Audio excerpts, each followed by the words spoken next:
Hello guys and welcome. We'll start a series of lectures on steganography. Maybe you wonder what steganography is. Is in fact stenography and I made a mistake? No, actually there is no mistake here. While stenography is the skill or work of recording spoken words by writing them down in shorthand, and later transcribing them using a machine such as a typewriter, steganography is something completely different. It's the art of hiding secret information in plain text or in clear sight. Steganography tools can easily embed secret files into images, movies, audio files, or other file formats. Let's take a look at this picture that I've taken using my mobile phone. Do you notice something strange? I suppose not. You are just seeing a lake and some trees. A common park in the city. But inside this nice image, I've hidden the tragedy of Julius Caesar by William Shakespeare. Except for me and the people I choose to tell this, like you, no one could ever imagine that. I can post the image somewhere on the internet and later access the historical play of William Shakespeare easily and in privacy. The word steganography comes from the Greek word steganos, which means hidden, and graph or graphia, which means writing. Let me tell you a nice story. One of the first recorded use of steganography is when Herodotus mentions how a Greek ruler sent a message to his vassal by shaving the head of his most trusted servant, marking the message onto his scalp, then sending him on his way once his hair had regrown. Nowadays, though, we make use of the modern techniques and we insert secret files into other files. Maybe you wonder why someone would use steganography when there are so many strong encryption algorithms available, so strong that virtually no one can ever crack them. The answer is very simple. Even though the encryption is so secure, it doesn't actually hide the existence of the message. Anyone can see that an encrypted message has been sent, and even though no one can read it, merely communicating in secret can trigger alarms and make others suspicious. Once a third party determines that you are communicating in secret, they can force you or the person you are communicating with to tell them what you are hiding. Or they can simply intercept the communication and destroy the encrypted message. This is where steganography comes in.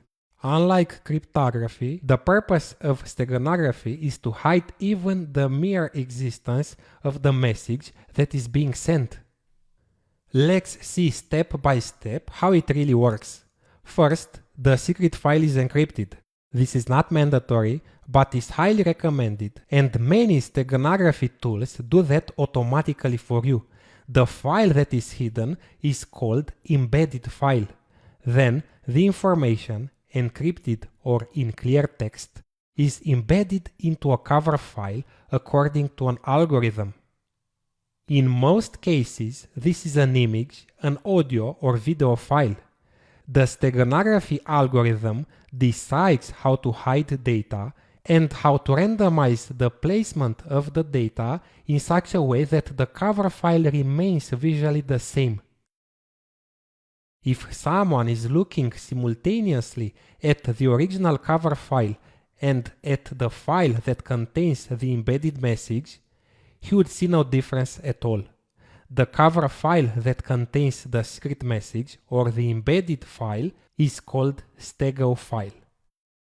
After the secret file was embedded, the stego file is sent normally to the destination.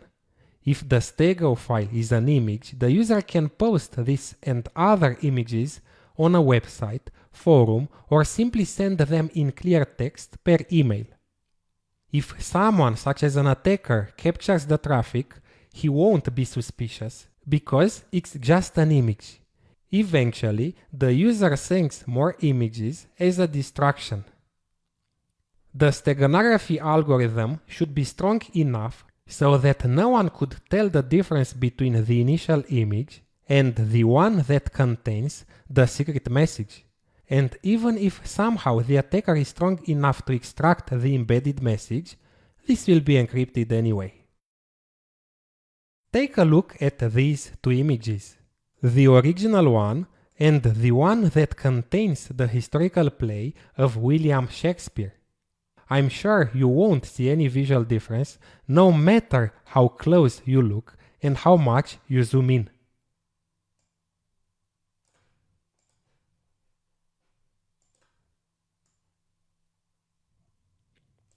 They look the same. At the destination, the one that knows that there is a hidden message there applies the same steganography algorithm and extracts the message. Most of the time, he needs a secret key that was previously shared with him to extract and then decrypt the message. I'll show you in a short while a practical example. Now that we've seen what steganography is and how it can be used, maybe you wonder how someone could modify an image or an audio file without anyone else to find out that there is a secret hidden. If you use an audio file as the cover file, you should know that there are a lot of frequencies too high or too low that the human ear cannot detect anyway. So modifying those frequencies doesn't change the way it normally sounds. Or if you take an image, you should know that there are a lot of pixels that cannot be seen by the human eye, and if those pixels are modified, the picture will still look the same. At the end of this lecture, let's see what are the use cases of steganography. It's useful in situations where sending encrypted messages might raise suspicion, such as in countries where free speech is suppressed. It's also frequently used as a digital watermark when the owner or the copyright holder embeds a secret message into a media to find when images or audio files are stolen. You can also use steganography to embed a private key like the one used by SSH or by cryptocurrencies, or any other secret files like the one that contains passwords or other sensitive information in an image, and then post that image somewhere on the internet where it's always available. It's like a backup, but a very secure one. No matter where you are, you will be able to access the secret information. Or imagine that you want to take with you a secret document. You don't want to use a USB stick that can be easily discovered or send the document by email. You can simply embed it in an image and do whatever you like with that image. Note that if you post a photo on a website like Facebook or Instagram, there is the risk that the image will be automatically scaled, and that means changed. The embedded message will be lost. The stego file has to remain unchanged. At the end of this video, let me demonstrate to you that the tragedy of Julius Caesar was indeed hidden in that image. This is the image, img.jpg.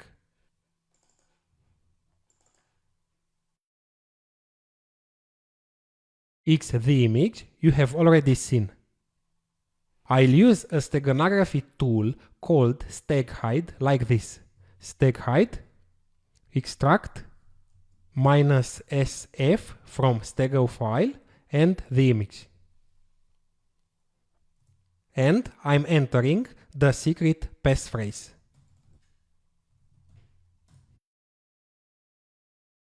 And the secret has been extracted. It wrote extracted data to juliuscaesar.txt. This is the file. It's the entire historical play of William Shakespeare. In the next lectures, we'll dive deeper into steganography, and I'll also show you many live examples.